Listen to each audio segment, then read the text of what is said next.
is Mona Bello of Working the Tees, and we are at BurlesqueCon 2014. We are here with living legend Bic Carrol. So, how's BurlesqueCon going? I'm having a wonderful, wonderful time. It's Disneyland for adults. Classes that you taught this weekend. All right, let's see. What did I teach yesterday? How to run away from the cops. And no, that's not really what I taught. Yesterday I taught the story of my life in show business. And I am 77, and I started it at 13, and I only had a normal job for 6 weeks out of my whole life, and it was a disaster. And I went back to show business and burlesque and all these types of things. Because I grew up in the cornfields, and my father, everyone said, was dead. But he looked just like Dan Daly, who was in the movie No Business Like Show Business. And he was a singer and dancer. And I honestly believe that was my father. And one day he was going to come from Hollywood and save me from the farm. So I better learn to sing and dance so I would be ready.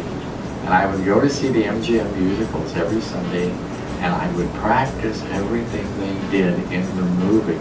I would even, when in the wintertime when it snowed, pretend I was Sonia Henney and slide down the streets. You know, I did all these things because I was a single father. And I always had to work. And in those days, child welfare would try to take your child away from you. Not only because you were in show business, but a single father was unheard of. And I had many opportunities with the mob, who I'm going to talk later today about, because they were so good to me and protective of me, going, this is a nice Italian boy trying to raise his child, all right? And we are not going to let anything happen to him. My little boy at 4 was catching wardrobe as the girls would take it off. He had a little box and he would catch it, and he knew to take it downstairs, you know, to which dressing room, but he was the catcher. We didn't have kittens, that's something. And, but that was his job at 4 years old. He earned his keep. I did not have anything more than a high school education. And I wanted to escape the realities of my surroundings. And I didn't want to be that person anymore. You could, in those days, if you made $75 to $90 a week in an office job, you made a lot of money. And in burlesque, I always made $350 to $1,000 a week, okay, with no college education. But later, when I had my own revues, now they were burlesque, and they were French style, I learned what a woman was supposed to look like.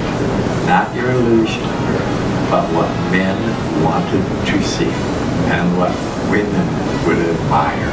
I never let my girls cross the line that a woman would be offended. Now there were many revues, but mine was one of the most successful. I didn't care how well you danced, as long as you had sparkle. I had certain standards. Even coming to and from the venue, you must wear a dress and high heels. Okay? You must always look like a lady. And if you didn't, don't tell them you were part of the Bic Carrol show. I like that. That was my reputation. That is it for this week's episode of Working the Tees. Thank you again, Bic, for joining us. We're so appreciative for having you here. And don't forget to subscribe, and we'll see you guys next week. Thank you. Thank you.